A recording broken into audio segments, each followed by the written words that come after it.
میں 4 شادی کی بات کرتا ہوں، نوجوان بڑے جوش میں آتے ہیں، بوڑھے کہتے ہیں کاش 20 سال پہلے ہم آپ کا بیان سن لیتے، کاش آپ اس وقت کہاں تھے. ایسے کئی بزرگ ہیں جو میرے پاس ہے کہ نا یار 20 سال پہلے، یار کم سے کم 15 سال ہی پہلے مل جاتے آپ. تو پھر میں ان کو شعر سناتا ہوں، پانی وانی کی بات کرتے ہو، دل جلانے کی بات کرتے ہو، 6 مہینے سے منہ نہیں دھویا تم نہانے کی بات کرتے ہو. تو وہ یہی کہتے ہیں. اور میں ان بزرگوں سے کہتا ہوں اچھا ہوا آپ نے نہیں کی، کیونکہ دوسری شادی پہ بیان سننے میں جتنا مزہ ہے نا، کرنے میں اس سے ڈبل ٹینشن ہے.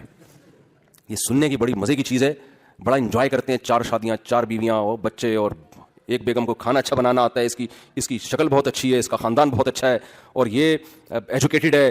ایک صاحب مجھے کہنے لگے، وہاں لانڈھی سے آئے میرے پاس، انجینئر تھے وہ، کہنے لگے میں دوسری شادی کرنا چاہتا ہوں. میں نے کہا کس سلسلے میں؟ کہتے ہیں اصل میں میری ایک وائف ایسی ہے جو گھر کے کام کاج کرتی ہے، تو کھانا وانا نہیں بنانا آتا، تو میں دوسری وائف لا کے رکھوں گا، کام یہ کرے گی، جھاڑو پوچھا، کھانا وہ بنا دے گی. میں نے کہا مریخ سے تو نہیں آئے میرے بھائی، آپ اسی زمین پہ رہتے ہو، آپ لوکیشن ذرا بتاؤ آپ کہاں ہو؟ کہہ رہے لانڈھی. میں نے کہا ہو سکتا ہے چاند پہ بھی کوئی لانڈھی وانڈی ہو. کہہ رہے کیوں؟ میں نے کہا آپ یہ سمجھ رہے ہو کہ آپ جب لیٹو گے تکلیف ہوگی تو ایک آپ کے پاؤں دبائے گی اور ایک آپ کے سر دبائے گی، یہی ہے نا. اب ظاہر ہے جو سر دبا رہی ہوتی ہے اس کے ہاتھ پاؤں تک نہیں پہنچتے، تو 2 بیویاں ہوں گی. میں نے کہا پھر تیسری بھی کر لو، وہ آپ یہ والا کندھا دبائے گی، چوتھی یہ والا کندھا دبائے گی. میں نے کہا بھائی تو کس دنیا میں رہ رہا ہے؟ میں نے کہا جب تو دوسری کرے گا نا، جو کام کر رہی ہے نا وہ کام کرنا چھوڑ دے گی. سمجھ میں آ رہی ہے بات؟ وہ کام کرنا بولے گی اب تیرے کو ایک اور چاہیے تو میں کیوں کروں کام. اور میں نے کہا آپ کام بھی کرو گے اور اس کے علاوہ ایک اور کام، دونوں میں ساری زندگی سلو کراتے رہو گے بیٹھ کے. اور میں نے کہا جب دونوں کو آپ ایک ساتھ رکھو گے تو یہ جو عام ہیلمٹ ہے نا، جو لوکل ہیلمٹ، یہ نہیں چلے گا. امپورٹڈ ہیلمٹ جو باقاعدہ میرے کو جاننے والے ہیں ڈیفینس میں، ان کا ہیلمٹ کا بزنس ہے. میں نے بائک کے لیے ان سے ہیلمٹ لیا ہے، کہنے کو تو بائک کے لیے لیا، باقی آپ سمجھدار ہیں. تو وہ ہیلمٹ بہت مضبوط ہیلمٹ ہوتا ہے. میں نے کہا جب دونوں ایک ساتھ رہیں گی تو آپ وہ ہیلمٹ پہن کے گھر جاؤ گے. تو کہنے لگا یار آپ تو منفی باتیں کر رہے ہیں، آپ تو اتنا اپریشیٹ کرتے ہیں. میں نے کہا بھائی میری پوری بیان سنا کرو. میں سمجھتا ہوں کہ یہ 2 شادیاں 4 شادیاں معاشرے کی ضرورت ہے، لیکن یہ جہاد ہے، تو جہاد سمجھ کے کرو. انجوائے کرنے کے لیے کرنے کی بالکل بھی ضرورت نہیں ہے. اور دونوں کو ایک ساتھ رکھو گے تو خود کہاں رہو گے. دونوں کو ایک ساتھ رکھنے کا تو میں قائل ہی نہیں ہوں. الگ الگ رکھو، اتنا دور رکھو کہ اس کو پتہ نہ چلے کہ کہاں بیٹھا ہوا ہے، ورنہ اس کو پتا ہو گیا نا اس گھر میں بیٹھا ہوا ہے. وہ ٹائم نوٹ کرے گی اسٹاپ واچ لگا کے، ادھر 6 گھنٹے 3 منٹ 25 سیکنڈ ٹھہرا تھا اور میرے پاس 6 گھنٹے 3 منٹ 24 سیکنڈ میں کیوں اٹھائیے. تو وہ ایسے کیلکولیٹ کرے گی، اس کو پتا ہی نہ بندہ ہے کہاں پہ. تو میں ڈرا نہیں رہا، میرا مقصد ہے کہ بھائی جہاد کی نیت سے کرو یار. یہ معاشرے کی کیا ہے، عورتیں زیادہ ہیں مرد کم ہیں، تو ان کو کیسے، جب زیادہ شادیاں نہیں کرو گے تو ان کو کیا کریں، کوئی حل ہی نہیں ہے نا. گورے کے پاس تو حل ہے کہ زنا کو عام کر دو. انہوں نے یہی کیا جب ان کے ہاں دوسری جنگ عظیم میں مرد شارٹ ہو گئے مارکیٹ سے، عورتیں بے تحاشا ہو گئی تھیں.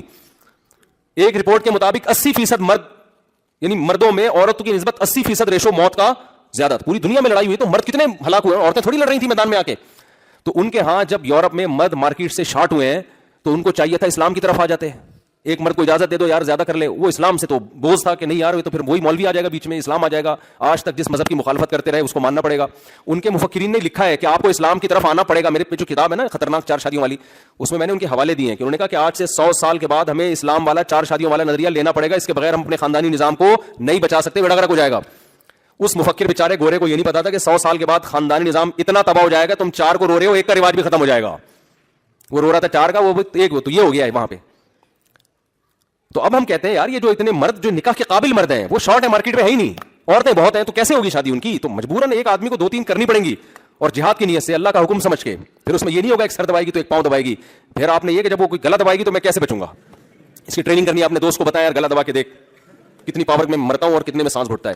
ثواب کی گارنٹی ہے، حالات کی گارنٹی نہیں ہے. ثواب کی اور اللہ کی مدد کی، ان دونوں چیزوں کی گارنٹی. اگر آپ جہاد کی نیت سے یہ کام کرو گے، دونوں کے، تینوں کے، چاروں کے حقوق پورے کرو گے تو انشاءاللہ اللہ کی مدد، کیونکہ اللہ کو خوش کرنے کے لیے کر رہے ہو نا یہ کام، تو انشاءاللہ اللہ کی مدد ہوگی آپ کے ساتھ. اللہ آپ میں برداشت بھی پیدا کرے گا اور پھر اس کی برکتیں پوری طور پر دنیاوی اخروی برکتیں حاصل ہوں گی. اللہ نے زنا میں نحوست رکھی ہے، نکاح میں اللہ نے برکت رکھی ہے. حضرت ابراہیم علیہ السلام کی زوجہ ہاجرہ اور سارہ یہ کتنی نیک عورتیں تھیں، ان میں بھی کچھ نہ کچھ چپکلس ہوئی ہے. حضرت زینب رضی اللہ تعالی عنہا، حضرت عائشہ کی سوکن، حضرت عائشہ کی باری ہے، حضرت زینب نے حلوہ بنا کے بھیج دیا. نبی صلی اللہ علیہ وسلم مسجد نبی میں اپنے حجرے کے باہر کھڑے ہوئے ہیں، صحابہ بھی بیٹھے ہوئے ہیں، حضرت عائشہ بھی تھی، اس وقت پردے کے حکام نہیں آئے تھے، امی عائشہ بھی موجود تھیں. حضرت زینب نے جیسے ہی حلوہ بنا کے بھیجا ہے، امی عائشہ کو اتنا غصہ آیا کہ باری میری ہے، اس میں سوکن کی مداخلت کیوں ہو رہی ہے؟ بھائی آپ حلوہ کھلانا تھا اپنی باری میں کھلا دیتی. امی عائشہ نے نبی کے ہاتھ سے وہ برتن لیا اور اٹھا کے پٹخ کے زمین پہ مار کے توڑ دیا. ہمارے نبی نے کیا کیا ہے؟ صحابہ کے سامنے یہ عمل ہوا ہے، گھر کے بند کمرے میں بھی نہیں. جب آپ کی بیوی دوستوں کے سامنے اگر یہ عمل کرے پھر تو آپ غیرت کا مسئلہ بنا لیتے ہو. کیا خیال ہے بھائی؟ اصل میں میرے ساتھ ہو یہ رہا ہے. مجھے ایک واقعہ یاد آتا ہے کہ ایک آدمی گیا نا تو دیکھا کہ گورنمنٹ کے 2 ملازم کام کر رہے ہیں, ایک گڑھا کھود رہا ہے, دوسرا اس میں مٹی بھر کے بند کر رہے ہیں. اس کو عجیب سا لگا, یار یہ گڑھا کھوتا کیوں اگر دوسرے نے مٹی بند. تو اس نے پوچھا یار یہ کیا کر رہے ہو؟ انہوں نے کہا بھائی ہم 3 آدمیوں کے ذمے حکومت نے درخت لگاؤ مہم لگائی ہے, درخت لگاؤ مہم چلائی ہے, تو ہم 3 بندوں کو ٹھیکہ دیا ہے. ایک کا کام ہے گڑھا کھودنا, دوسرے کا کام ہے اس میں درخت لگانا, تیسرے کا کام ہے مٹی بھرنا. تو اس نے کہا درخت کیوں نہیں لگ رہا؟ اس نے کہا وہ چھٹی پہ گیا ہوا ہے جس بندے کا کام درخت لگانا ہے نا, تو ہم اپنی ڈیوٹی پوری کر رہے ہیں. تو میرا جب 4 شادیوں کا بیان ہوتا ہے تو لوگ سنتے ہیں, جب حقوق کی بات ہوتی ہے تو اتفاق سے اس دن وہ چھٹی پہ گئے ہوئے ہوتے ہیں. سمجھ میں آ رہی ہے بات؟ اس دن وہ کہاں گئے ہوئے ہوتے ہیں؟ چھٹی پہ گئے ہوئے ہوتے ہیں. لہٰذا پھر وہ لانڈھی سے چل کے آتے ہیں, یوٹیوب پہ بیان سنا ہوتا ہے اور پھر یہ کہہ رہے ہوتے ہیں میں 2 شادیاں کرنا چاہتا ہوں, ایک بیوی میرا سر دبائے گی اور پاؤں تک اس کے ہاتھ چونکہ پہنچتے نہیں ہے, لہٰذا پاؤں کے لیے میں نے دوسری بیوی رکھ لی. سمجھتے ہو؟ تو ہمارے نبی صلی اللہ علیہ وسلم نے کیا کیا؟ ہمارے نبی صلی اللہ اچھا ایک اور بات ہے صلی اللہ علیہ وسلم ایک اور بات ہے, میں نوجوانوں کو جلد شادی کی ترغیب دیتا ہوں. بات بالکل درست ہے, 15 سال عمر ہے بلوغت کی, نکاح کی بھی یہی عمر ہے. تو جس دن 15 سال کی عمر کے لڑکوں کو نکاح کی ترغیب دیتا ہوں اس دن وہ ہوتے ہیں, جس دن اس پر بیان کرتا ہوں کہ یہ اپنے خرچے پہ ابا کے خرچے پہ نہیں ہے, اس دن وہ چھٹی پہ گئے ہوئے ہوتے ہیں. پھر ابا کو جا کے تنگ کرتے ہیں, ابا ہماری شادی کراؤ, آپ اسلام پہ عمل نہیں کرتے. بھائی ابا کے ذمے آپ کو کھلا پلا کے بڑا کرنا تھا, کر دیا انہوں نے. اب آپ اپنے خرچے پہ بیگم کو کھلائیں گے, خرچہ نہیں ہے تو جاب کرو, کچھ کرو یار. ہاں ابا پھر بھی تعاون نہ کریں, آپ اپنے خرچے پہ کر رہے ہو, پھر آپ ہمارے پاس شکایت لے کر آؤ, پھر ہم ابا سے کہیں گے جب یہ اپنے کما رہا ہے اپنے بیگم کو اپنے خرچے پہ کھلا رہے تو پھر آپ کیوں رکاوٹ بن رہے ہو؟ پھر ہم اس کو باغی بنائیں گے ماں باپ کے خلاف. باغی سے مطلب اس چیز میں صرف, ویسے باغی نہیں ہے, نہیں پھر اس میں ماں باپ کی نہیں ہے, پھر اللہ رسول کی ہے. تو بلکہ آپ صلی اللہ علیہ وسلم زمین پہ بیٹھ گئے اور برتن جمع کرنے لگے اور صحابہ سے فرمایا غارت امکم, تمہاری ماں کو غیرت آ گئی ہے. یعنی محبت میں کیا ہے یہ کام, اس کو یہ برداشت نہیں ہوا کہ میرے شوہر کی میرے پاس باری ہے تو سوکن مداخلت کر کے میرے میاں کی توجہ اپنی طرف کیوں لے کے جا رہی ہے. تو یہ غیرت ہے نا. ابے کیا ہو گیا, یہ غیرت کی بات ہے نا. کیسا اچھی لاجک تلاش کی اس کی, یہ سب کچھ میری محبت میں ہو رہا ہے. تو محبت میں تو یار محبت کبھی تمیز سے نہیں ہوتی, خوب سمجھ لو. محبت تمیز سے, ابا کا انتقال ہو گیا, آپ رو ہی نہیں رہے, آرام سے بیٹھے ہوئے ہر ایک سے مل رہے ہیں. لوگ کہہ رہے ہیں کہ یار وہ آپ کے والد صاحب کا انتقال ہو, آپ تو نارمل ہے, آپ کیا یار یہ تو انتقال تو ایک نیچرل پروسیس ہے, سب نے مرنا ہے. تو ابا کبھی 1 سال سے وہ بستر پہ تھے تو ڈاکٹر نے یہی ڈیٹ بتائی تھی مرنے کی, تو اسی ڈیٹ پہ انتقال ہوا ہے. تو آپ کہتے ہیں کہ آپ کو, وہ پوچھتا ہے کہ آپ کو تو رونا ہی نہیں آ رہا, نہ آپ کو غم چہرے سے نظر آ رہا ہے, تو آپ کو کیا محبت نہیں کریں گے؟ بہت زیادہ محبت تھی مجھ سے, خدا کی مجھ سے قسم اٹھا لو میں بہت محبت کرتا تھا. تو کہیں گے یار اگر محبت ہوتی نا تو تھوڑے سے جذبات, کچھ ایب نارملٹی نظر آ رہی ہوتی. کیا خیال ہے, عام روٹین سے ہٹ کے کچھ نارمل نہیں ہوتا, کچھ آڑا ترشا ہوتا, رو رہا ہوتا, ٹینشن میں ہوتا, نیند غائب ہوتی. یہ کیسی محبت ہے یار؟ یہ ایسی محبت ہے بتانے کے لیے قسم اٹھانی پڑ رہی ہے کہ خدا کی قسم مجھے اپنے ابا سے بولو محبت تھی. تو یہ کیا ہے یار؟ تو محبت جہاں ہوگی تبھی تو قرآن کہتا ہے وَإِذَا سَمِعُوا مَا أُنزِلَ إِلَى الرَّسُولِ تَرَىٰ أَعْيُنَهُمْ تَفِيضُ مِنَ الدَّمْ. بہت سے عیسائی ایسے ہیں کہ جب وہ اس کلام کو سنتے ہیں جو محمد صلی اللہ علیہ وسلم پہ نازل ہوا, اے مخاطب تو دیکھے گا ان کی آنکھوں سے آنسو نہیں, گویا آنسوؤں میں آنکھیں بہتی چلی جا رہی ہیں, اتنا روتے ہیں یہ اس خدا کی محبت میں. مما عرفوا من الحق, اس لیے کہ ان کو حق سمجھ میں آ جاتا ہے. تو جب اس کو محبت تھی تو برتن تو میرے بھائی ٹوٹیں گے. ایسی محبت نہیں ہوتی کہ برتن جڑنا شروع ہو جائیں, ٹھیک ہے نا. چونکہ سوکن نے حلوہ بھیجا ہے, تھینک یو ویری مچ, بہت زبردست سوکن ہے ہماری, حلوہ بنا کے بھیجا بھائی, یہ تو بڑا خیال کرتی ہے. تو ایسا نہیں ہوتا, محبت میں تو اس طرح کا ہوتا ہے. تو ہمارے نبی نے اس کی بہترین لاجک تلاش کی, آپ صلی اللہ علیہ وسلم نے. اب ایسا نہ ہو کہ جن آدمیوں کی 2-3 بیویاں وہ ان کی بیویاں برتن توڑنا شروع کر دیں. یہ تو ایک واقعہ ہو گیا نا, ہمیشہ ایسا ہی تھوڑی ہوتا رہا ہے. اگر کوئی خاتون برتن توڑے ہی نہیں برتن, بھائی پہلی بات تو یہ, اگر توڑ دیا ہے تو پھر اس کو سمجھانا چاہیے آئندہ نہیں توڑنا, ٹھیک ہے نا. بس اتنے جذبات کافی ہیں. تو ہمارے نبی نے جب دیکھا امی عائشہ کا غصہ ٹھنڈا ہوا تو آپ نے وہ برتن جوڑ کے ان کو دیا اور فرمایا کہ اس کے پیسے زینب کو ادا کر دینا, کیونکہ اسلام میں جب کسی چیز کا آپ نقصان پہنچائیں تو زمان بہرحال آپ پر واجب ہوتا ہے, چاہے یہ کام غیرت میں کیا ہو یا محبت میں کیا. محبت میں آ کے اتنی زور سے تھپڑ مار دیا آپ نے, غیرت میں اگلے کا پورا نشان پڑ گیا, تو علاج کے پیسے بھی کس کو دینے پڑیں گے؟ آپ کو دینے پڑیں گے. محبت میں بھی کریں یا نفرت میں کریں, چیز کی قیمت ادا کرنی پڑتی ہے.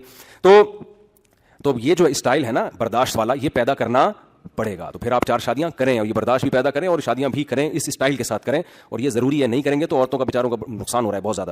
تو میں اپنی بات کو ختم کرتا ہوں, چند باتوں میں عزم کریں انشاءاللہ. زنا کے قریب ہم کبھی بھی نہیں جائیں گے. زنا کرنا دور کی بات, قریب کا مطلب وہ کام جو زنا کرواتا ہے, لڑکیوں سے باتیں, یونیورسٹیوں میں دوستیاں, بلا وجہ ان سے فری ہو رہے ہیں فیس بک پہ, یہ تمام چیزیں برائی کی طرف لے کے جاتی ہیں. ان تمام چیزوں کا بائیکاٹ کرنا ہے. اللہ نے آپ کو 4 شادیوں کا آپشن دیا ہے, بھائی ہمیں زنا کے قریب جانے کی کیا ضرورت ہے یار. اور اللہ میاں نے اس کو آپ کو آزادی دی ہے, اس میں ابا بھی رکاوٹ نہیں بن سکتے. ابا رکاوٹ بنیں گے, اللہ کہتے ہیں میں نے اجازت دی, ابا کو اجازت دی ہے روکنے کی. اگر آپ اپنے خرچے پہ کر رہے ہو, ابا 100 دفعہ روکیں. ہم تو ابا کے حقوق بہت بیان کرتے ہیں, لیکن ابا کے حقوق کی بھی ایک لمٹ ہے. اللہ کہتے ہیں بھائی عورتیں میں نے پیدا کی, ان کے کہاں جائیں گی یہ بیچاری, اگر تم ابا سے پوچھتے رہو گے ابا تو روکیں گے. تو ابا جب روکا کریں, ابا کو کہا کریں ابا اگر آپ کے ابا آپ کو روکتے تو آپ میرے ابا بنتے کبھی کیا, ٹھیک ہے نا. تو جیسے آپ کے ابا نے آپ کو نہیں روکا اور آپ کو میرا ابا بنا دیا, تو مجھے بھی کسی کا ابا بننے دیں. جیسے ابا بننا آپ کا رائٹ ہے, میرا بھی رائٹ ہے. یہ اللہ نے حقوق بیان کیے. سمجھتے ہو کہ نہیں سمجھتے؟ زنا کے نکاح پیغمبروں کی سنت, زنا برے لوگوں کی عادت ہے. اور گرل فرینڈ کے بارے میں کوئی آپ کو آ کے بتایا کرے نا دوست کہ میری بھی گرل فرینڈ ہے اور آج اس کا فون آیا تھا, آپ بولیں یہ بھنگیوں والے کام تو نے کب سے شروع کر دیے ہیں. اس کو اپریشیٹ نہ کریں, ڈیگریڈ کریں اس کو. برا کام ہے, گندا کام ہے. آج کوئی بتا رہا ہوتا ہے میری گرل فرینڈ ہے, تو حسرت سے نا بیچارہ پگھلنا شروع ہو جاتا ہے, یار یہ کیا ہو گیا یار, ہمیں تو لفٹ ہی نہیں کراتا. فوراً بولا کریں یار تو سمجھدار آدمی تھا, یہ بھنگیوں والے کام, خدا کی قسم یہ بھنگیوں والا کام ہے. یہ گدے گھوڑوں پہ ہوتا ہے یہ سیٹ اپ. شادی انسانوں میں ہوتی ہے, گدے گھوڑوں میں شادی نہیں ہوتی. فزیکل ریلیشن ہوتا ہے, تو یہ لیونگ ریلیشن کا نام دے دیا اس گرل فرینڈ کو.